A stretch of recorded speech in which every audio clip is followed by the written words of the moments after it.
What is good, everyone? Welcome back to the Exhaust Notes Formula One podcast. My name's Nick. I'm with my guys Todd and Rowett to talk about a little bit of a American drama story, but not really because, Max just keeps winning. So I don't know.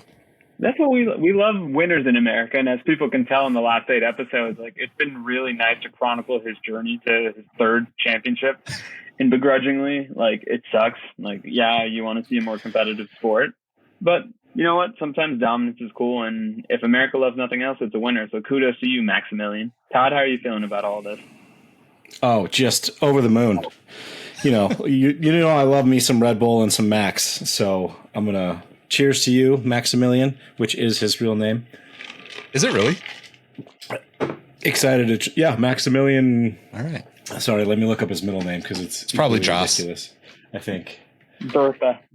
Max Verstappen. Full name. Riveting.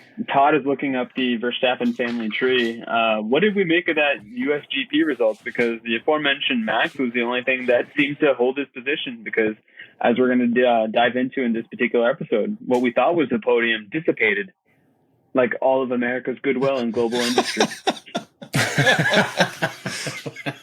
Hey, I mean, Todd and I both got to be excited that Lando came out of the gate strong and had a good run to start the race. Most laps in first place for Lando, right? So, I mean, McLaren's been actually doing consistently better. They're inching their way up, and I have to be optimistic towards that because I feel like a lot of times we just want the win, but if you're really building and building and building and you've got 2 cars that are actually most of the time competitive at this point, I can't really ask for anything more from a team perspective, right? They as a duo now are probably more competitive than any other duo on the grid.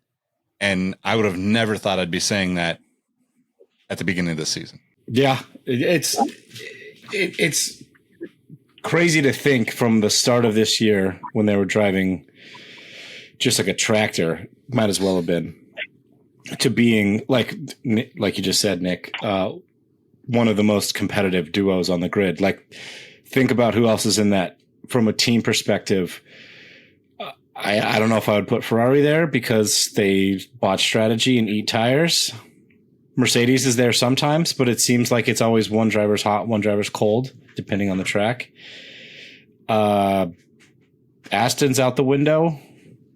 Checo hasn't been good since the summer break. So really, if you're looking at duos, there's not really many. There's still at least a couple of tenths off the true pace of the Red Bull. So I don't know if they're fighting for wins yet, but the right track, could happen. No, I mean, I think I'll tie this back to the point we made earlier, which is around Max's 3rd championship. How I'm going to remember this particular title run for Max is the fact that he had different challengers in the season and he was the one remaining constant. Because like Todd kind of alluded to, at the start of the season, all we were talking about was the resurgence of Fernando Alonso. And then after that, we had hints of a Ferrari, I wouldn't want to say resurgence, but they were making it known that, hey, we've got something to say. And then it almost seemed like they were in a seesaw battle with Mercedes because it would, to Todd's point, be hot and cold. One time you would see one team head and shoulders above everybody else not named Red Bull, and then the other time it would be the other team. And now this is a resurgence as far as I'm concerned, because whether you want to call it a tractor, whether you want to call it a Prius, whether you want to call it a bicycle, that McLaren was dog shit at the start of the season. And now, I would think that if there's one person that's not Max Verstappen that's going to win a race this year, it'll be Lando, because he's really figured that car out. And he's almost doing his Max impression, because it seems like he can truly get the most out of that car in a way that no other driver on the grid could if they had to do it. Hey, I think that was one of my predictions, so I'm stoked to see Lando win whenever it happens. Quick sidebar here. I don't want to be too off topic, but we didn't mention in the pre-episode conversation Danny Rick's facial hair for the U.S. Grand Prix. So I don't know if you guys have any thoughts. I'll defer to senior Ricardo expert Todd Yates. I don't think the handlebars suit him. I mean, I know he like yucks it up all the time for the U.S. Grand Prix. Or sorry, now we have multiple. The Circuit of the Americas race. I am completely distracted by Rohit's special guest, who's adorable, and I don't want to talk about Daniel Ricciardo because you should. In fact, where's Coco? Coco is currently sleeping. I'm baby monitor duty right here. Anyway, what were we talking about? Danny Rick's facial hair. I feel like the more he yucks it up in Austin, the worse he does. And I don't think he had a particularly bad race. He wasn't great.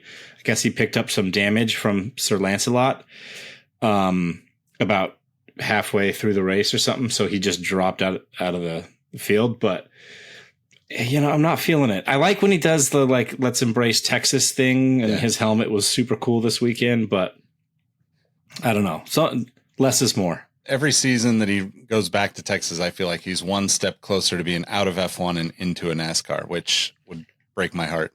But we'll just have to perfect turning left, No, I think he can do that. With Danny Rick here, the issue to me is he is trying his damnedest to be it all. He wants to be that ambassador that Formula One desperately needs to continue this interest, at least from a North American perspective. But I do think it's impacting his ability as a race car driver. And now this is something we'll touch on later on in the episode as well. If certain rumors are to be believed, I think he's almost going to be the newest, best example of the Peter principle, because if certain things are going to happen at the upcoming Mexican Grand Prix with regards to a possible driver announcing a possible retirement, say possible one more time, Rhoda, and I'll take a shot.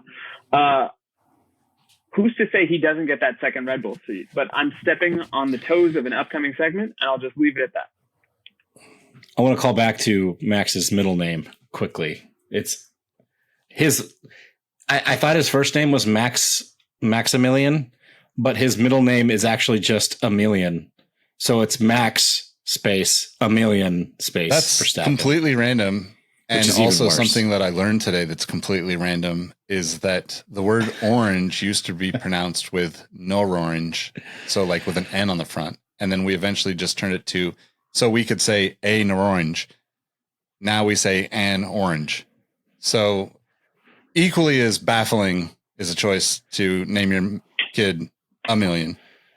Honestly, we should actually pause. We should actually pause and give Jos Verstappen a little round of applause. It all comes full circle. Because we know that he really just wanted to name his kid Jos Verstappen. Like no junior, just like you or me, like the arrogance that just resonates from him. So, it probably took a lot to just be like Max Emilian. Right? Jos Verstappen is the gift that keeps on giving. Spousal abuse. Allegedly. Okay. I mean, speaking of Verstappen, though, I have to think that the rest of the grid is probably equally as frustrated. Look, the guy is driving incredible. He deserves to win the championship. Red Bull deserves the title. They've already wrapped it up, right? I have no, I am a Max hater, but I do think that they've just dominated and the rest of the field's got to figure it out. But it's got to be annoying as another driver on the grid to every week hear Max say something completely irrelevant about tires or strategy or pace. And then him just saying, it was maybe this week was, or this race was, it was a little bit harder than I thought it was going to be to win. As if there's no real chance for anybody anyway. He's just out there mailing it in and casually, kicking everyone's ass, basically. He had some apparently a legitimate brake issue, which is what he was screaming about on the radio the whole race. Yeah. So I hate to give the man his flowers, but it makes it even more impressive that he still started in, what was it, 6th? I can't remember.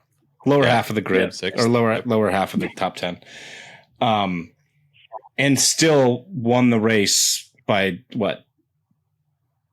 At least a couple seconds, I think.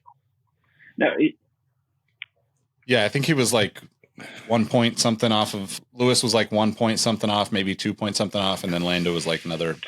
well, I mean, according that. Yeah, but like while managing an issue, it's just he has like pace in hand. It's insane. I mean, at this point, it's Talladega Nights, Ricky Bobby, or more specifically Jean Girard. He's sipping a cup of tea. He's probably doing the New York Times crossword puzzle because he's that bored at dominating. Like, I don't know what else we can say other than, yes, you have your flowers. You have the 1 in a million literal name, you goofball Joss. Like, what else is there to do? Like, I get the whole need as a competitor to continue to finish the season out, but if I'm being ornery and I'm thinking from a self-preservation perspective, you shouldn't even want to race for the rest of the season. Just protect the investment, Max. Yeah, that's an interesting conversation. I mean, obviously these guys, we've talked about it, right? These guys are so competitive and so arrogant, and they have to be to compete at that level. But it is kind of interesting to, like, are there any benefits for Red Bull to continue to push, potentially have any issues? You know, like it would be like so terrible if something happened, or if, you know, like, I don't know, like you just don't want them to, there's no reason for them to be forcing it. It's like, and maybe this is counterintuitive to the way I actually think, because if you listen to the Sneaker History podcast with Rowan and I'll probably complain when LeBron takes his days off later in the season.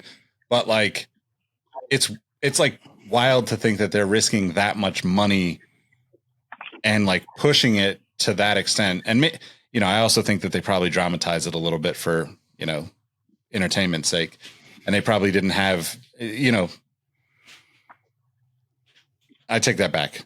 Max was clearly pissed off the entire race. So, like, you know, yelling at his. But when is he not, though, Nick? Like, it's one of those things where, to the points that we've made all season, it's just he's always been miles ahead of almost everybody except for one race, I think. And it doesn't matter. He's always going to yell. He's always going to have an outburst. Now, thankfully, he's not the second coming of Lance Stroll, where he pushes a poor innocent man into a wall, and we've never seen that person since. So Daddy Stroll living up to his more than nefarious reputation.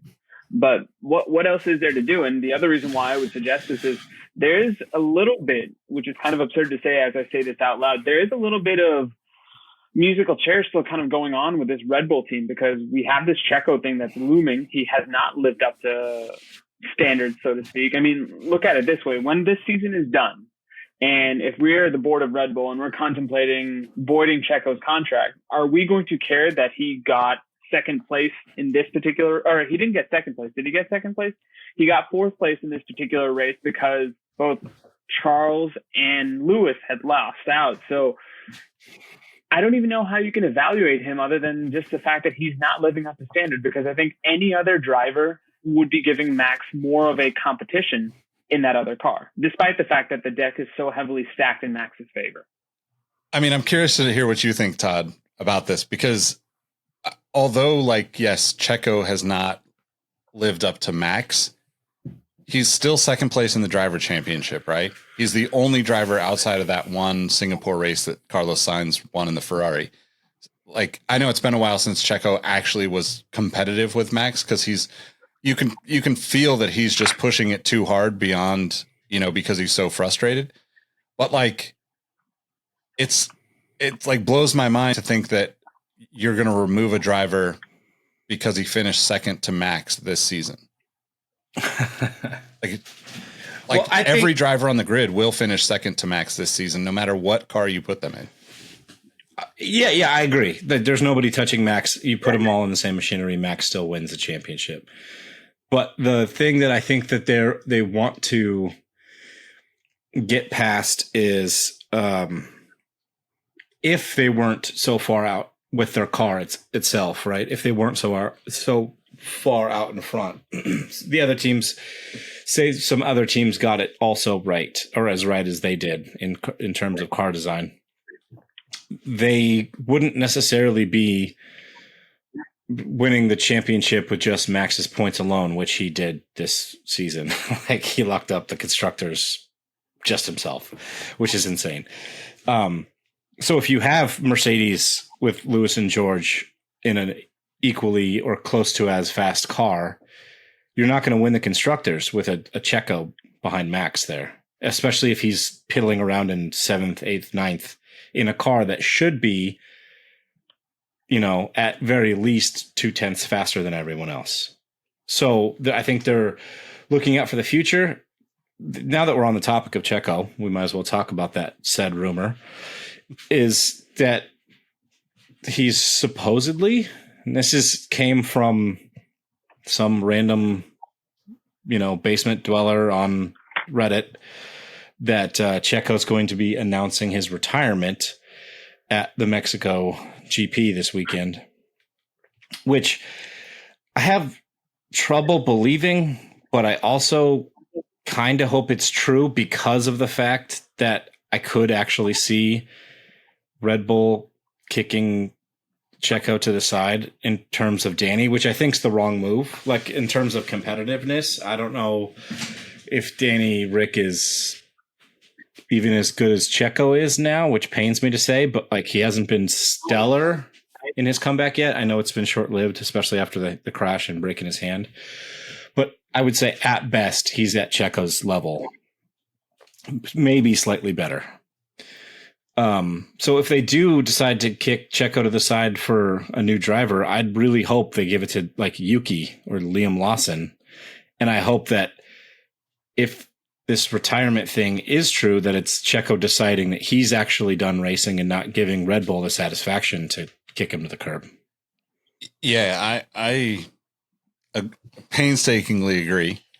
Like, it sucks to think that Danny is past being competitive, but at the same time, like, I can't not think about, look, he already had the chance to run at Red Bull and he didn't, like he couldn't handle it, whether that's emotionally or mentally or whatever you want to call it. Right. Like, that led him to his little string of, Renault, McLaren, I need to take a break from all of this kind of approach to things. And like, nothing against that. I'd rather see him take time away and be healthy and fun and like living up to like the personality we all know and love him for. But at the same time, it seems weird that you would, as a team, want to revisit a situation that didn't work for you previously, knowing that one of the drivers is exponentially better than they were 5 years ago. And the other is, maybe a couple steps behind the pace that they would have been 5 years ago. It's just odd to me. But I guess if the strategy is like Max is the golden child, don't put anyone near him that's going to be competitive, then, Checo's got to go. But I mean, Nick, if I can disagree with you in a friendly manner here, who could they, in theory, if they had a golden ticket to get any person living, breathing, on the grid, off the grid, who is going to push Max Verstappen? Because I don't think anybody could, even if we wanted to. The thing that strikes me really peculiar about the possible Ricciardo resurgence, that's my word of the day apparently for this episode, is the only reason I could see them doing it is to strengthen the case that Max is truly a one-person team. Because I don't know if I could see Danny Rick so far removed from a Red Bull winning 2 podiums, which is what I believe Checo has won this year. Like, do you guys see, if this scenario plays out, that Danny Rick is a race winner in that Red Bull car? Because I don't see it.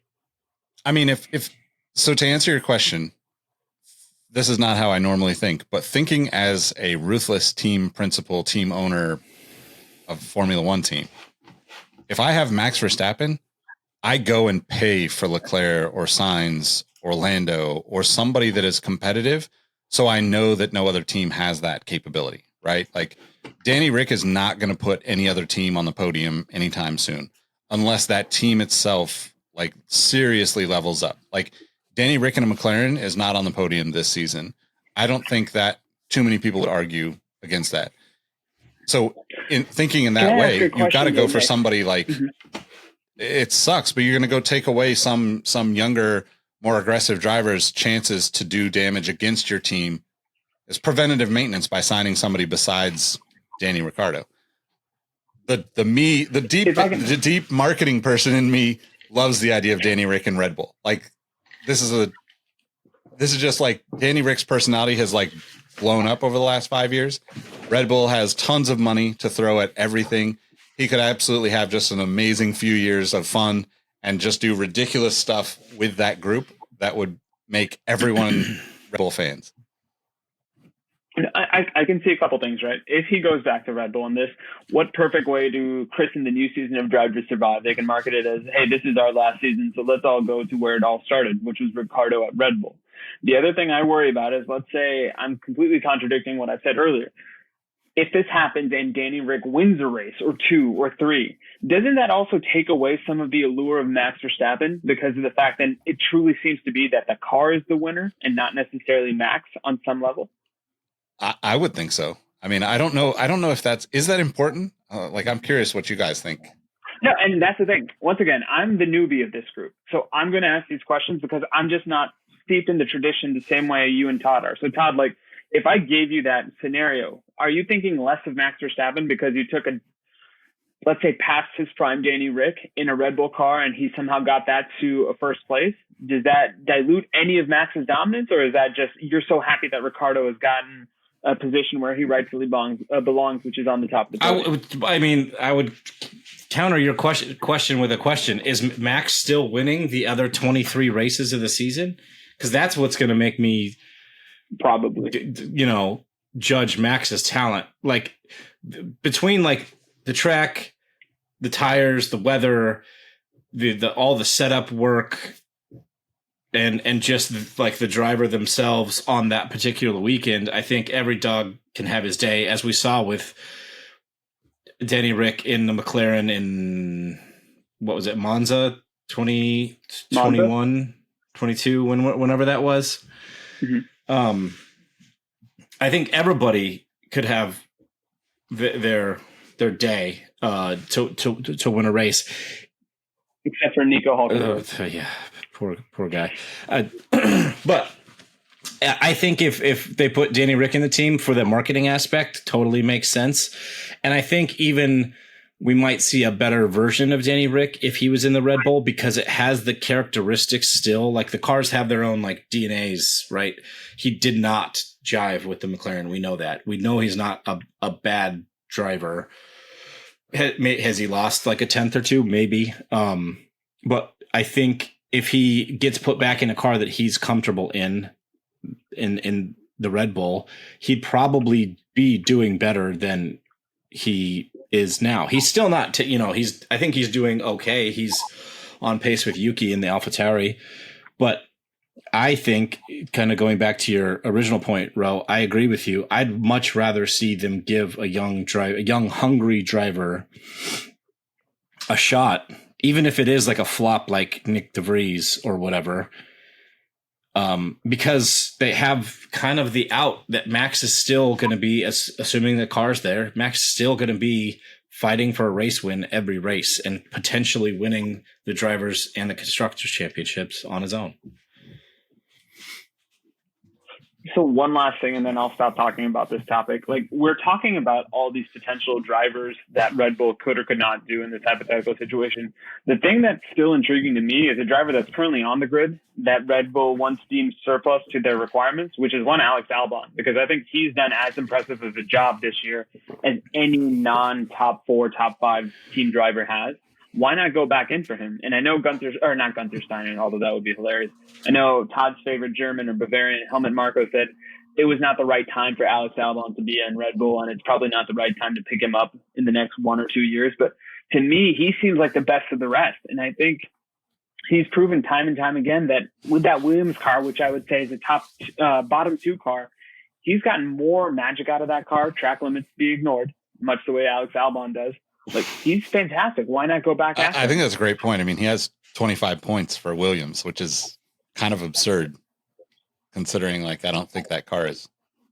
That's 75 points. Every Williams point counts as 3. I mean, I do want to go back to the Red Bull team, right? The big elephant in the room is that Red Bull, well, what was I think it was a 3.3 second pit stop for Max. I mean, should they even be in Formula One anymore with those kind of like lethargic times in the pit?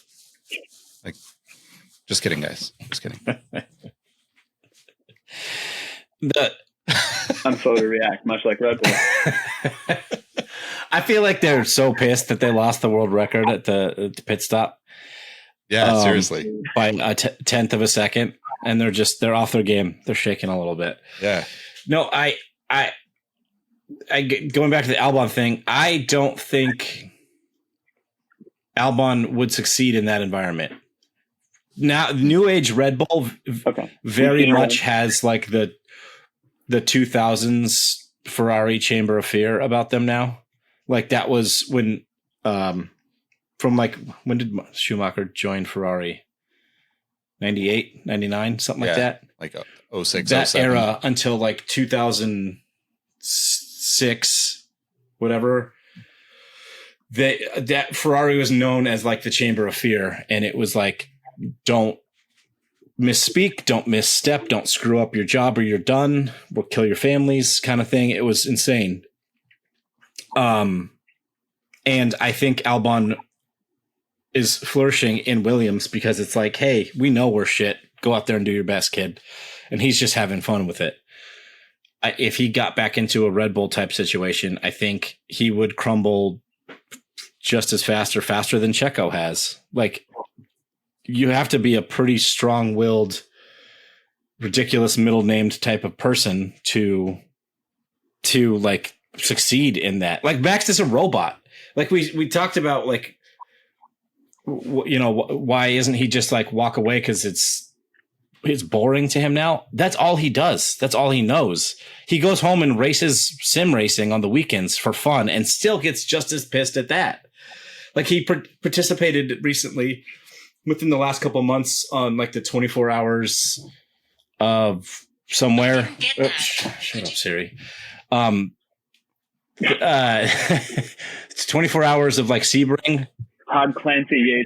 Yeah, Siri's interrupting me. He participated in some 24-hour sim race and like literally went on social media and complained about it because like the servers kept crashing and disconnecting him, and while he was in the lead of this make-believe race online. And I know like people take series like sim racing super seriously. I'm a nerd. I have a full rig sitting right next to me as I talk about this. But you're also paid tens of millions of dollars to drive a real race car around real tracks and actually risk your life. Like, so you can't take racing out of his life. There's just, if Formula One ceased to exist, he'd still go home and race on his computer. That's my point. Mm-hmm. I don't know. I just come back to like Checo is not dismissed if he's driving for any other team on the grid. And it's weird that he's dismissed so quickly with Red Bull. I mean, I know he has, I don't know, let's say 5 or 6 like lower. I mean, not even lower, right? Like he's had maybe 4 or 5 races where he finished, 6, 7, 8, somewhere in there. And then he had a couple of like just terrible races where he was like out of the top 10. But I feel like even though he's been pretty shit the last half of the year, he still usually ends up 3rd or 4th because the car is so good. And I don't think he would be like crazy uncompetitive if he was in a McLaren, or if he's maybe style of driving, like he'd have to have a car that like works with him. But like, like, I don't know what do we expect a second seated driver at Red Bull to actually do in terms of, points again with Max on in the other seat at the team? I don't know. No, not much. And I mean, the other thing is, if we are digging the grave, so to speak, for Checo's Red Bull career, I really hope that, to me, one thing we always knew about Checo is his ability to manage tires. And it doesn't matter if you're a Williams, it doesn't matter if you're a Red Bull. Like, that's something that's going to translate well. So that's why I'm in agreement with you, Nick, of if he is no longer going to be a part of this Red Bull setup for however long, if I'm another team, I'm trying to get him out of retirement, because if nothing else, like, he would be the perfect second banana for the likes of somebody like Aston Martin if they ever got rid of this nepotism thing hanging over them, because he would thrive in that situation. Yes, he's going back to Force India in a sense, but I think that's where he's best suited, because the less you take him for granted, the better he is. And the one lasting image I have of Checo pre-Red Bull was that epic race he had where he literally went from 20th to first. And that's, according to Netflix's Drive to Survive, what got him that Red Bull seat. So that's who I have as Checo. And this is just a weird facsimile of a driver that is occasionally competitive, but he needs to be a little bit more than occasional in his competitiveness when he's in those navy and red and yellow colors. To me, it's like if you're Red Bull, what do you want as your second driver? You want Valtteri Bottas 2019, 2020. He was what, P2, almost like behind Hamilton, just behind Hamilton every single race, and beating him on pole, 3-4 times a year. Every now and then. He always qualified well for the most part.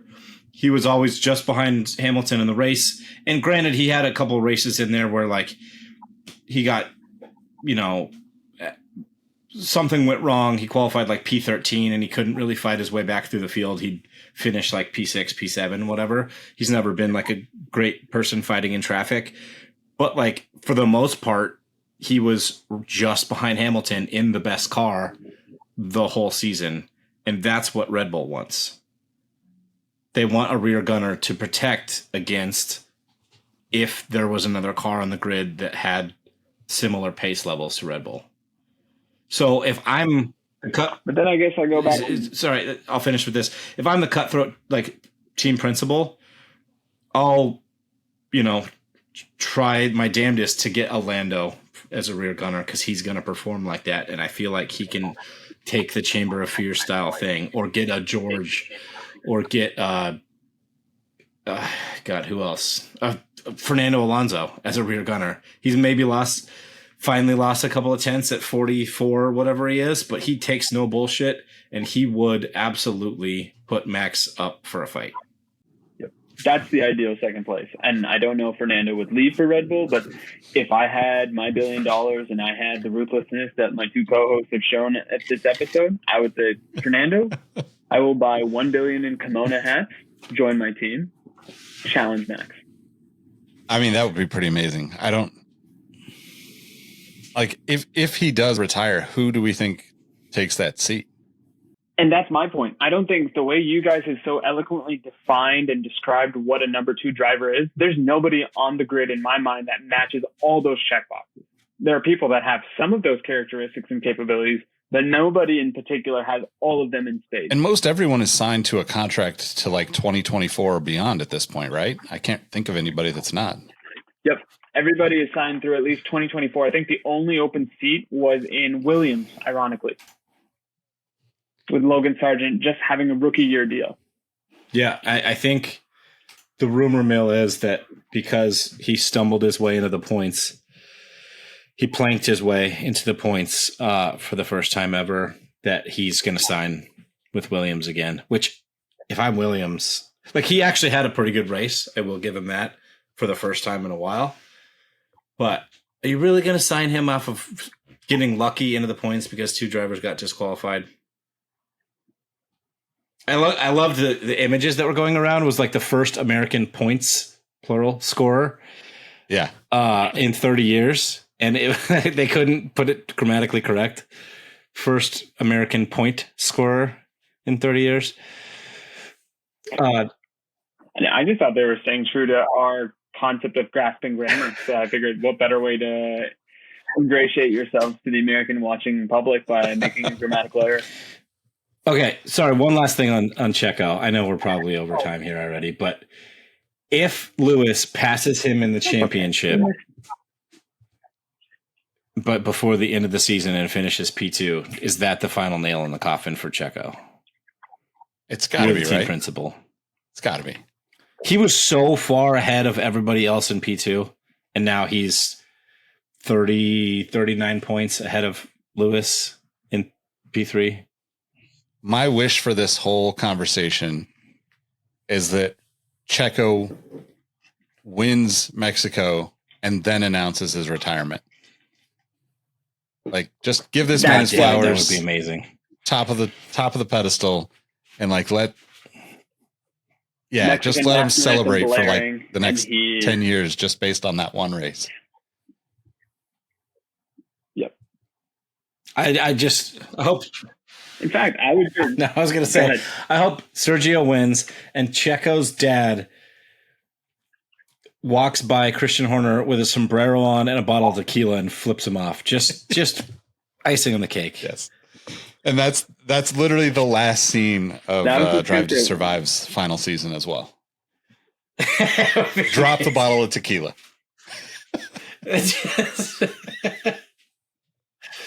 I'm waiting for Drive to Survive 2 years from now, where it's going to be that Red Bull will be the first and only one-person team in Formula One history, because that's what this is all ending up to be. Did you see? Could be. I know we're over, but like, did you see that Yuki was basically suggesting that AlphaTauri deserves 3 drivers next season?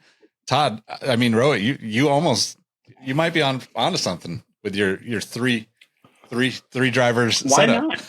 By the way, congrats to Mr. Tsunoda getting the fastest lap. Yeah, that was amazing. Right? He won fastest. Yeah, he's here for another season. I think he's done enough to justify his spot. That's what I'm saying. Oh, I definitely agree. If Checo's out for whatever reason, retirement or Red Bull gives him the axe, give it to Yuki. I think he'll melt in like a Chamber of Fear style, like I've said. The only person I don't think that would do that is Liam Lawson seems pretty ruthless himself. Like he seems like pretty nice and happy-go-lucky on the outside, but I feel like he is he's got a killer in him. Yeah, I feel like he's there. I don't know if he's got the talent for it, but I think his mindset is right.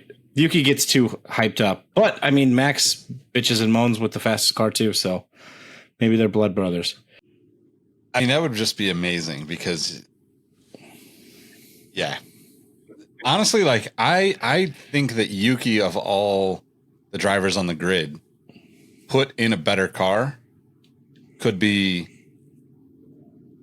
I don't think he could compete with Max on a regular basis yet, but isn't he still 22 or 21? Like he's super young, right? So like he's got, what is this, his third year in Formula One. He's got more experience than any other young driver that you're going to have in there. He's still fiery and feisty. He's probably going to cause the team to, crash out a couple of times during the season. But like at the end of the year, you would have somebody that could potentially give Max a decent run most of the time. Yuki Tsunoda, 23, awesome. old man that he is. 23, yeah. I think he'd still take another year in the Red Bull to like get up to speed because he seems to adjust slow. But when he's on, he's on. And it would be like for the lulz, for the memes. Could you imagine a pairing of Yuki and Max and how awkward that would be? Oh. Not only that, I'm convinced that Yuki would result in Helmut Marko having an earlier trip to the grave just because he would be so bothered by what Yuki does.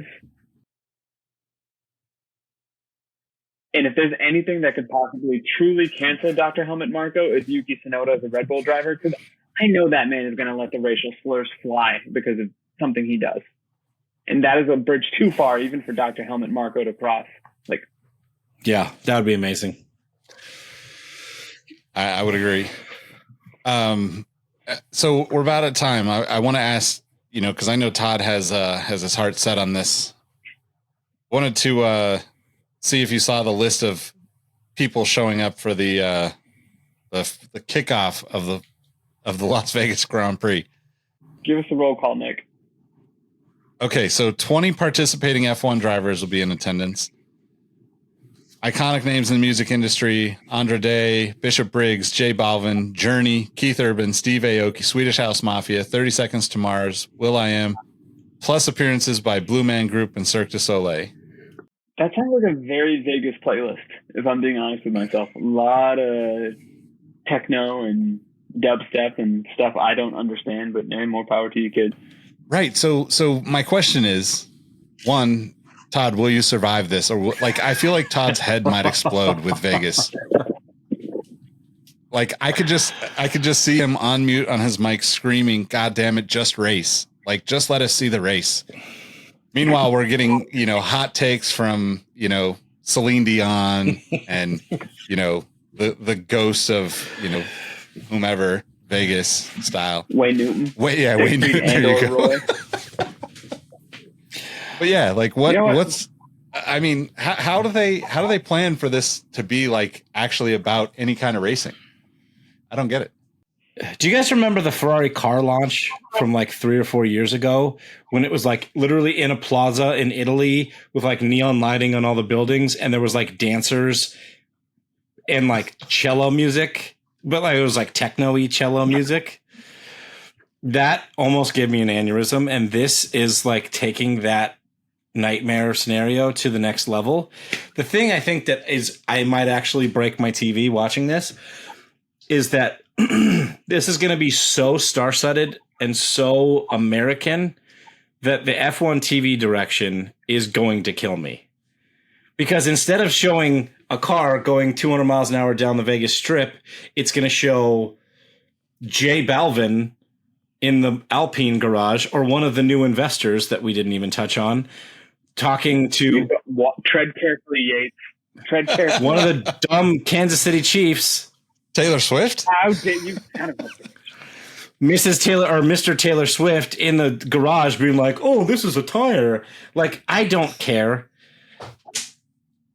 Like, his opinion on anything, including football. As a sad, long time Raider fan, I don't care about what the Chiefs have to say about Formula One or football or anything else. But, like, this is going to... I feel like Vegas overinvested and they're already starting to realize it. I was just actually messaging with Trevor on this. Like, there's ticket packages for 3 days that are like $2,200 to $2,800, which is like reasonable, quote unquote, for an F1 weekend. When they first announced ticket prices, like standing room only and you don't get a view of the track was like 10 grand. And they're finally coming back down to earth.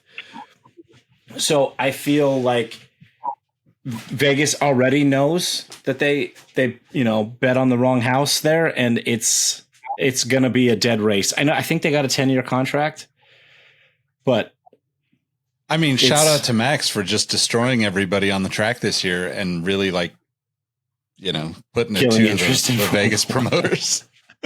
Yeah. Like there's like no odds for this race. Yeah. Like what are the odds that teams actually show up? I mean, they don't really need to at this point, right? Max and Red Bull could just, they might be in the crowd at Cirque du Soleil. They might not even need to be on the track. They might as well. I'm going to bet $1 on Logan Sargent winning the Las Vegas Grand Prix, and I'm just going to retire. That'd be amazing. Could you imagine? I'm looking up the odds right now. So you two keep making fun of my Kansas City Chiefs and Rory McIlroy and Anthony Joshua as investors of the new. Oh, how did Anthony Joshua pronounce it? It wasn't Alpine. Yeah. Alpine. He's a proud owner of the Alpine team. And I was like, yep, this is going to be a swimming endorsement. We'll talk about this quickly while you look that up. I don't understand all this new celebrity investment thing. Like, from an economic level, this is happening in all kinds of sports. Yep. There's like people buying like 1% of an NBA team, or like pickleball. Little Wayne. You know where those. I tagged you in it in the Discord. Shout out to the Discord. But it's not just like little. Like, I live in the Bay Area. For the people that don't know, and there's like a pro team here, and Jeremy Lin of Lin Sanity fame is part owner of the pickleball team, the pro pickleball team that's from here. It's all over sports, and I understand it even less in F1 because like they're not actually getting anything out of it. Like Alpine, they're French. They're going to be middle of the road, middle of the constructors forever. That's just what they do, unless they sign Fernando again and give him like literally half the team. I don't understand why. What is Alpine trying to get at with all this celebrity investment? I think it's this. Renault doesn't want to be in Formula One, so if they sell to other backers, then they can slowly panic moonwalk out of the sport as the way they've been flirting with for the last 5 to 10 years. I mean, yeah, sort of, but just from my past experience, like working at StockX and having celebrity investors. You know, like when I was there really early. We had, you know, Drake as a celebrity investor. So like, it's less about them actually being involved in the business or interested even in the business, but they get more equity because of their celebrity clout, right? Like, you know, like you're going to them as a startup and you're saying, can you give us, these numbers could be completely absurd, I'm just making them up. Could you give us $100,000? We're going to give you, you know, like a full percentage of equity, when a full percentage of equity might be $1 million, but you're banking on the fact that they will, you know, be involved in some sort of marketing, you know, show up for certain events, all of that stuff. I think that's what all of these sports teams and Formula One specifically, I think with Alpine, like, you know, like the other piece to that is they still need to put cars on the road, you know, like they're still going to try to figure out how to have a business selling cars on the weekend, you know, on the weekdays, I guess. And they need that they're going to need spokespeople to like actually be connected to the business, so that if they can lock someone into, not lock them in, that sounds harsh or deceiving or something, but like if they can bring someone in through a partnership like that and say, you have a minimal interest in Formula One, but we're going to let you become an investor. You're going to learn about the sport. You're going to learn about our business. And then when they have cars for the road, those people already have connections to the brand.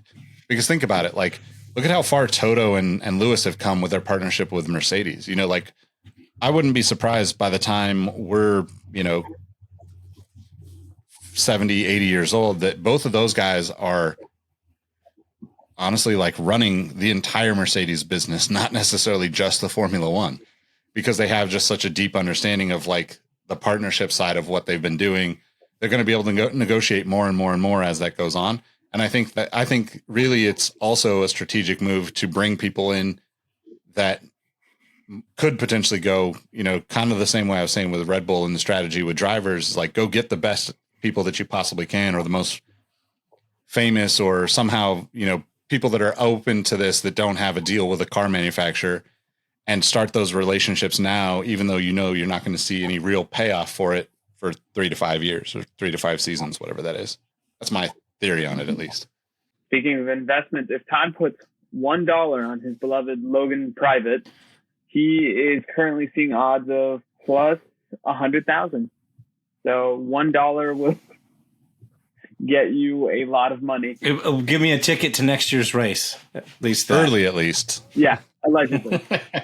Do we know if Costco is offering the Vegas package the way they did the Austin package? We should look. You know, I haven't seen anything floating around about the ticket packages at Costco for Vegas. I guarantee, if not this year, next year will happen. They're going to be giving tickets away. Yeah, that's interesting. Anyway, back to the Alpine thing. So imagine Rohit doesn't like Formula One, or doesn't necessarily dislike it, but just doesn't like it.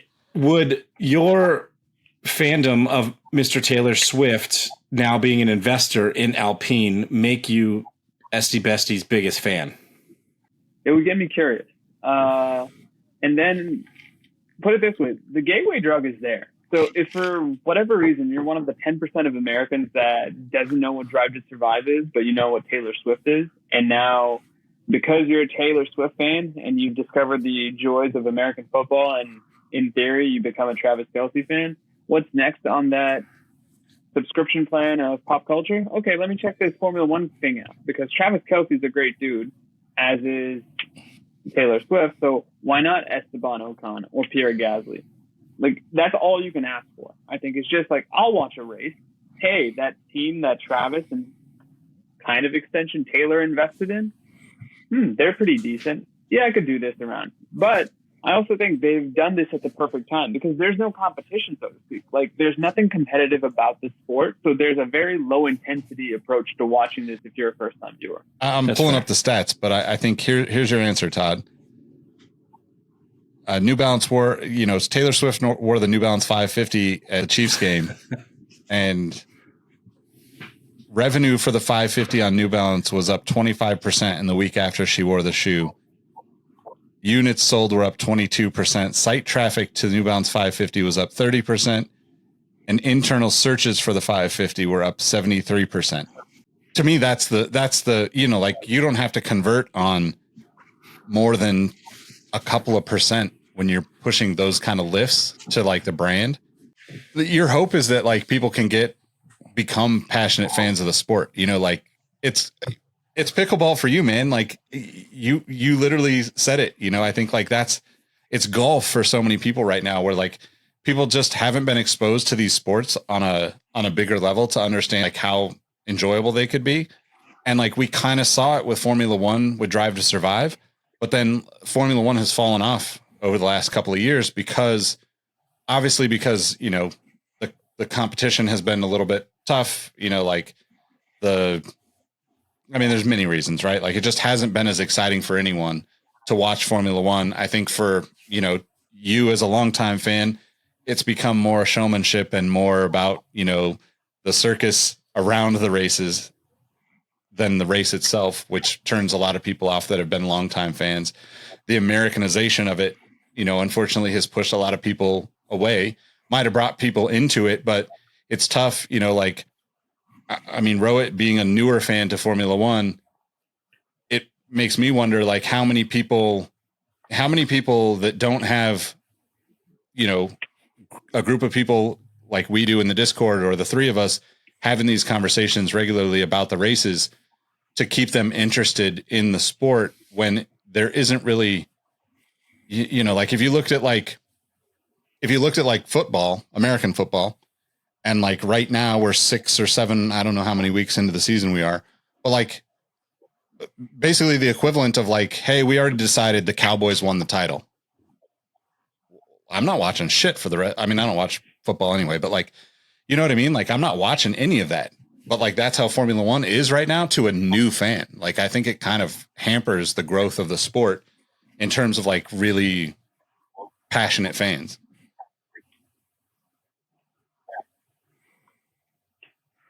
And I will say this. So I was kind of looking at the different schedules. There are 3 schedules to consider. First, there's the actual Las Vegas GP, which per Google is scheduled for Saturday, November 18th at 10 p.m. The Chiefs play in Kansas City on the 20th.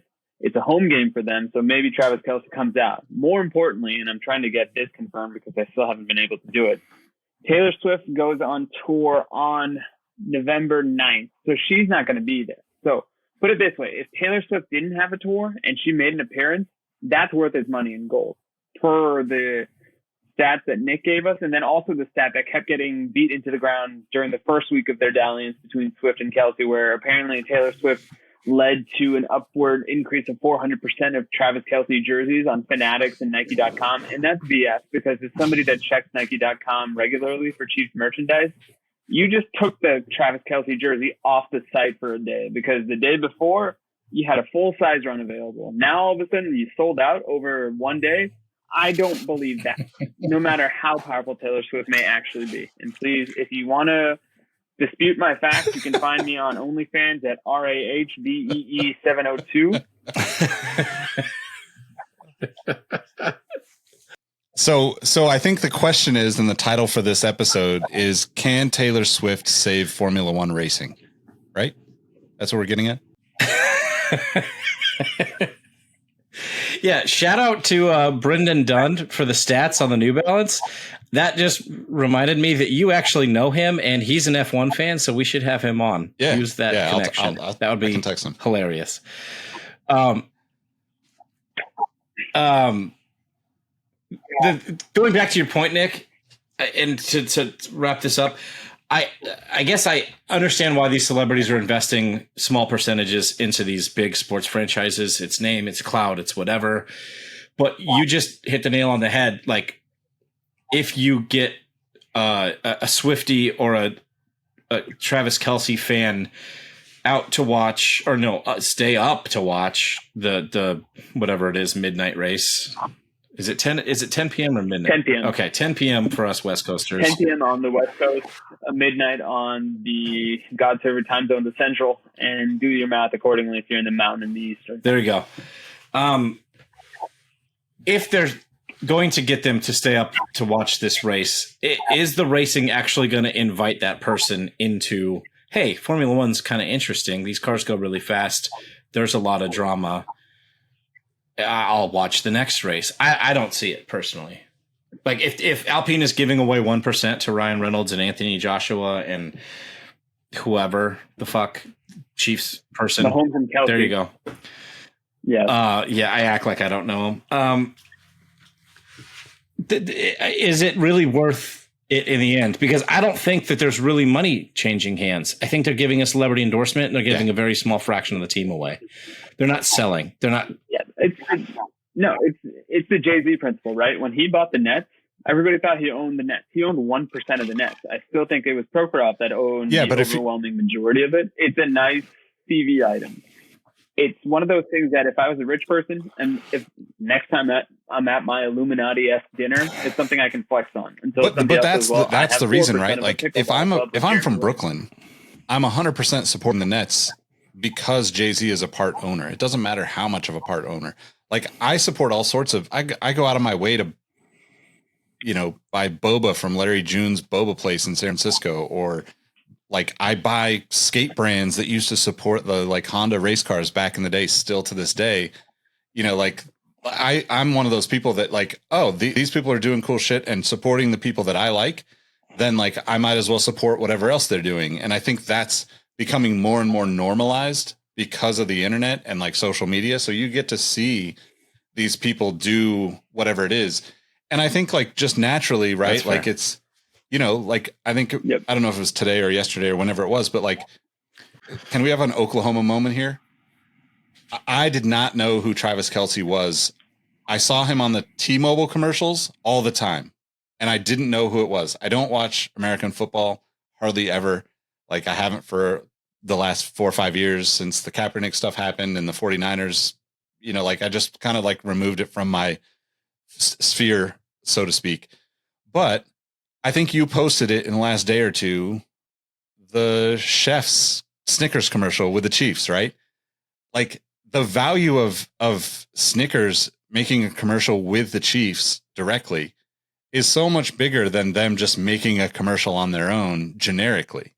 And the more of the things that you like as a Chiefs fan or as a Travis Kelce fan, like, even if you weren't a Taylor Swift fan before, that starts to infiltrate your normal sphere of life with the internet. And that's the coolest thing and the most like scary thing about the internet, I guess. But like next thing you know, like you're going to buy a pair of New Balance 550s because it matches the Ferrari and the Chiefs gear that you already own. Like I asked my wife if she wanted to be brown Travis Kelce and Taylor Swift this Halloween, and she refused. But that's okay. That's part of the fun and trying. But I think that's the most interesting thing about it is like we're kind of opening up this new territory of like how brands can partner with people on a deeper level.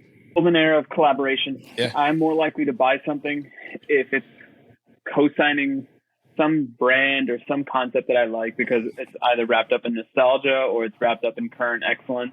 So yeah, no, this is why you are the godfather, Nicholas Engvall. And I think, Todd, you make a great point about Jeremy Lin and pickleball. Like I haven't played pickleball. I have really no knowledge of it other than knowing that you've been into it. And like, I'm curious. So like, I want to go try and play at some point, but like now knowing that he's part team owner in this professional league that started up in the Bay Area, I've been a fan of him since his high school days. Like I've seen him play in person a handful of times. Like he's just one of those people that's in the Bay Area's sports world, a big deal. And, I think that's kind of one of those things that, like I'd never really think about, oh, I need to go support Jeremy Lin. But if you said that, I'm naturally going to be more interested in looking at that team and watching and paying attention as a general sports fan. And I think that's the reason why you would have those types of people. It's like, oh, they have enough exposure for this sport. But you see it a lot with like, like football, like, soccer in America, right? Like a lot of these new teams that are being developed to like build out our kind of Americanized, Premier League, Championship League, Premier League kind of structure is happening a lot. And you're seeing a lot of people, invest in these smaller clubs right now that we just never had as Americans 10, 20 years ago. So I think we're just going to see more and more of this, in my opinion.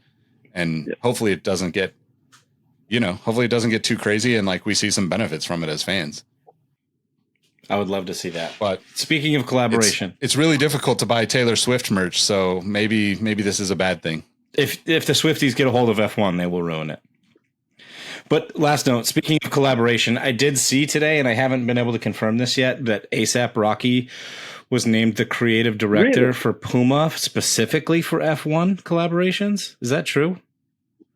Yeah, I saw that. So we're going to have to talk Chef's about that. kiss. Please, God, bring in some cool footwear into Formula One, because it's garbage now. I put it this way. I had to be talked off the ledge because the point of Stockholm syndrome, I kind of like the Formula One Ferrari football jersey that they were masquerading around this weekend. And then I was just like, I can't do this. This is a bridge too far. Like, it doesn't even look like a football jersey. So if Rocky can at least show them what a proper football jersey looks like, I'm okay. Yeah, I think that's going to be an interesting, that's also what I'm really curious how the Americanization of the sport evolves into the fashion side of things, the sneaker side of things, obviously too. But that's a long, deep conversation for me. So we'll have to do that another time. I think that's about it, though. I mean, I don't know if we'll ever talk about Taylor Swift as much as we have tonight. So send this to your favorite Swifties and tell them to subscribe. You can find me, Nick Engvall, on all the platforms under Nick Engvall. Guys, where can they find you? You can find me on. Go ahead, Todd. No, you were locked and loaded for the next OnlyFans occurrence. So go. You can find me as the Malhotra Magic Wiener on OnlyFans. Please cut that out. No, don't. Please don't. My wife told me she'd divorce me. I will pay you to not. $2 on Sergeant. Oh, God. We missed this. Let us have this, listener. Let us have this back. Okay. Ro, you want to give your other handles or no? Yeah, you can find me on X. God, that sounds like I'm on a drug. But only hi I get is through the Exhaust Notes podcast. But you can find me on X at Roheezy. Please join our Discord. If for no other reason, I believe one of our Discord users has told me they're compiling all the OnlyFans nicknames that I've come up with, and they're going to make an end of year video. So if that doesn't wet your whistle, I don't know what will. You can find me on Instagram, dadshoe.jpg, on Twitter. I refuse to call it X, at dadshoe_jpg. Most importantly, as Rohit mentioned, in the Exhaust Notes Discord, I'm going to call it now. Right on. Sounds good. Thanks for listening, tuning in, watching, wherever you're taking this in. Make sure you hit subscribe, catch the next episode, and more importantly, hit the Discord link in the description. It'll be the first link. We'll see you there. Peace.